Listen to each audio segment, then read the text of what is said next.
Kurma, Kultum Ramadan Matsaba 1445 Hijriah bersama MTS Negeri 4 Bantul. Assalamualaikum warahmatullahi wabarakatuh. Halo Sobat Kurma, perkenalkan saya Faizal Nashualia dari kelas 8H. Di episode Kurma kali ini, saya akan menceritakan kisah tentang Nabi Yusuf alaihi salam. Sebelum saya menceritakan, saya akan menceritakan latar belakang Nabi Yusuf. Nabi Yusuf merupakan anak dari Nabi Yakub dan Rahil. Dia memiliki 12 saudara, namun hanya satu yang merupakan saudara kandungnya, yaitu Bunyamin. Nabi Yusuf juga merupakan cucu Nabi Ishak dan buyut Nabi Ibrahim. Yusuf adalah anak yang rajin, jujur, cerdas, dan soleh. Dia juga diberikan kelebihan memiliki wajah yang tampan dan badan yang bagus. Suatu hari ia bermimpi 11 bintang, matahari, dan planet bersujud kepadanya. Karena bingung, ia pun menceritakan hal tersebut kepada ayahnya. Ayah pun mengatakan bahwa itulah pertanda kenabian Yusuf. Kelak Yusuf akan diangkat menjadi nabi. Dan 11 benda yang di langit itu menggambarkan 11 saudaranya. Setelah itu, Nabi Yakub malah menjadi khawatir, karena perlu diketahui 11 saudara Yusuf itu iri dan tidak suka dengan Yusuf. Ia takut jika saudara-saudaranya mendengar, maka mereka akan marah. Untuk mencegah hal tersebut, Nabi Yakub mengatakan kepada Yusuf untuk tidak mengatakan perihal mimpi tersebut kepada siapapun. Namun, kekhawatiran Nabi Yakub benar-benar terjadi.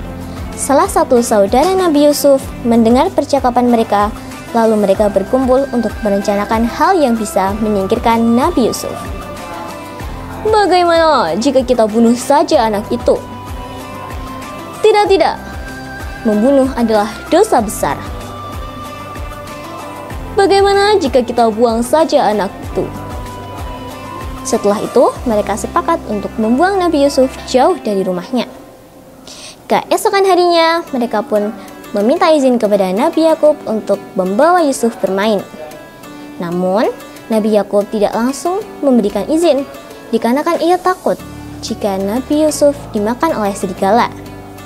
Namun, para saudaranya meyakinkan kepada Nabi Yakub bahwa mereka akan menjaga Nabi Yusuf.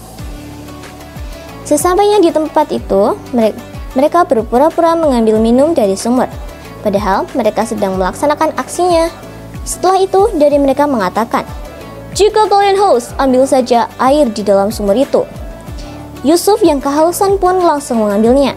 Namun, ketika hendak mengambil air, tiba-tiba bajunya dirobek dari belakang secara paksa, dan ia pun dimasukkan ke dalam sumur. Nabi Yusuf berteriak minta tolong, namun tidak dihiraukan oleh saudara-saudaranya. Kemudian saudara-saudaranya pun menyembelih anak kambing, lalu darahnya dilumurkan di baju Nabi Yusuf. Mereka pulang dengan berpura-pura sedih dan mengatakan bahwa Yusuf telah dimakan serigala. Mendengar itu, Nabi Yakub pun langsung menangis. Ia bahkan menyalahkan dirinya sendiri. "Kamu telah mengikuti hawa nafsu dan bujukan setan. Suatu saat nanti kamu akan merasakan sendiri akibatnya." 3 hari berlalu, Yusuf masih di dalam sumur. Ia kedinginan, kehausan, dan kelaparan.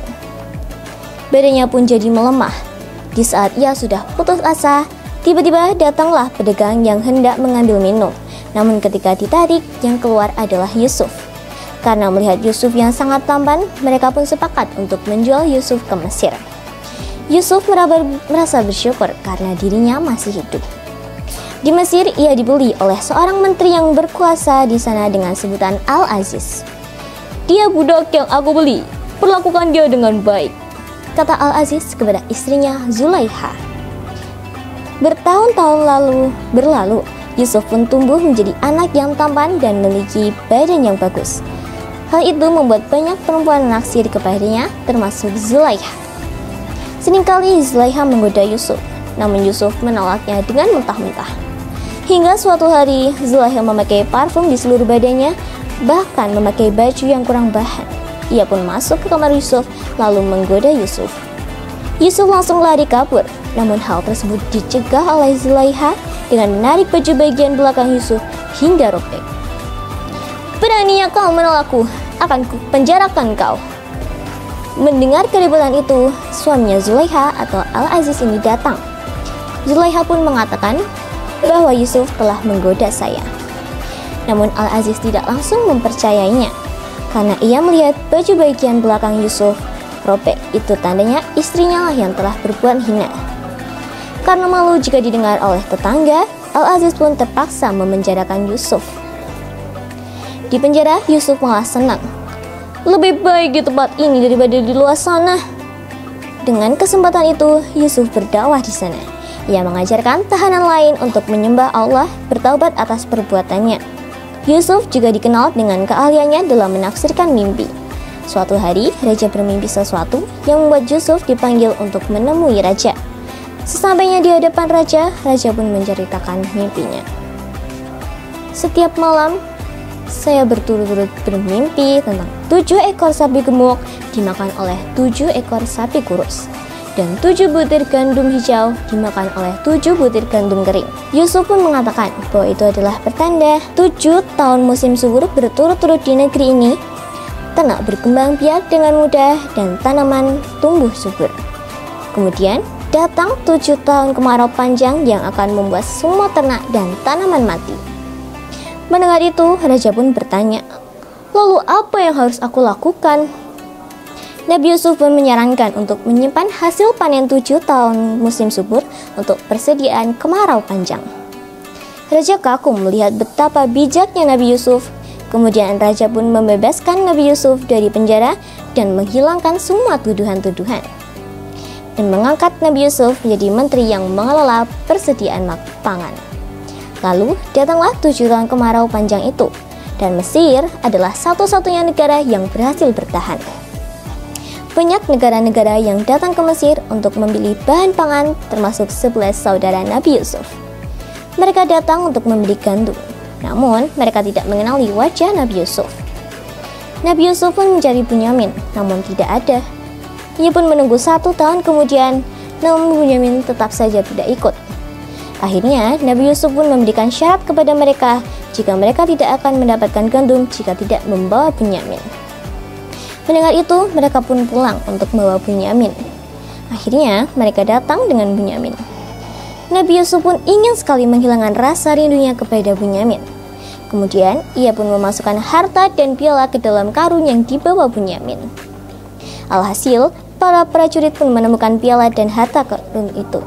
Bunyamin pun dibawa untuk dipenjara. Namun, Nabi Yusuf tidak memenjarakannya, melainkan mengajak Bunyamin untuk tinggal sebentar. Di lain tempat ada 11 saudara Nabi Yusuf yang khawatir jika Nabi Yakub akan marah karena mereka tidak membawa Bunyamin pulang. Dengan perasaan gelisah, mereka pun menjelaskan kepada ayah mereka. Mendengar hal itu, ayahnya pun menangis dan sedih, hingga menjadi sakit-sakitan dan buta karena terlalu banyak menangis. Mereka pun kasihan melihat keadaan ayah mereka. Alhasil, mereka pun kembali ke Mesir untuk menjemput Bunyamin. Sesampainya di sana, mereka pun menjelaskan jika ayah mereka menjadi sakit-sakitan dan buta karena kehilangan satu-satunya putra kesayangannya. Mendengar hal itu, Nabi Yusuf pun menjadi iba. Kemudian ia pun mengatakan bahwa ia adalah Yusuf. Mendengar itu, 11 saudaranya ketakutan, ya karena kejahatan mereka sudah terungkap. Mereka juga takut jika Nabi Yusuf akan balas dendam. Namun Nabi Yusuf memaafkan mereka dan menyuruh mereka untuk mengusapkan baju Nabi Yusuf ke wajah ayah mereka. Sesampainya di rumah, Nabi Yakub sudah menunggu di depan rumah. "Aku mencium bau Yusuf." Sesuai kata Nabi Yusuf, mereka pun mengusapkan baju Nabi Yusuf ke wajah anaknya, ayahnya, dan secara ajaib ayahnya pun sembuh dari kebutaan. Mereka juga diberi pesan jika sang ayah sudah sembuh, tolong bawa seluruh keluarga ke Mesir. Alhasil, setelah sang ayah sembuh, mereka pun kembali ke Mesir dan hidup bahagia di sana.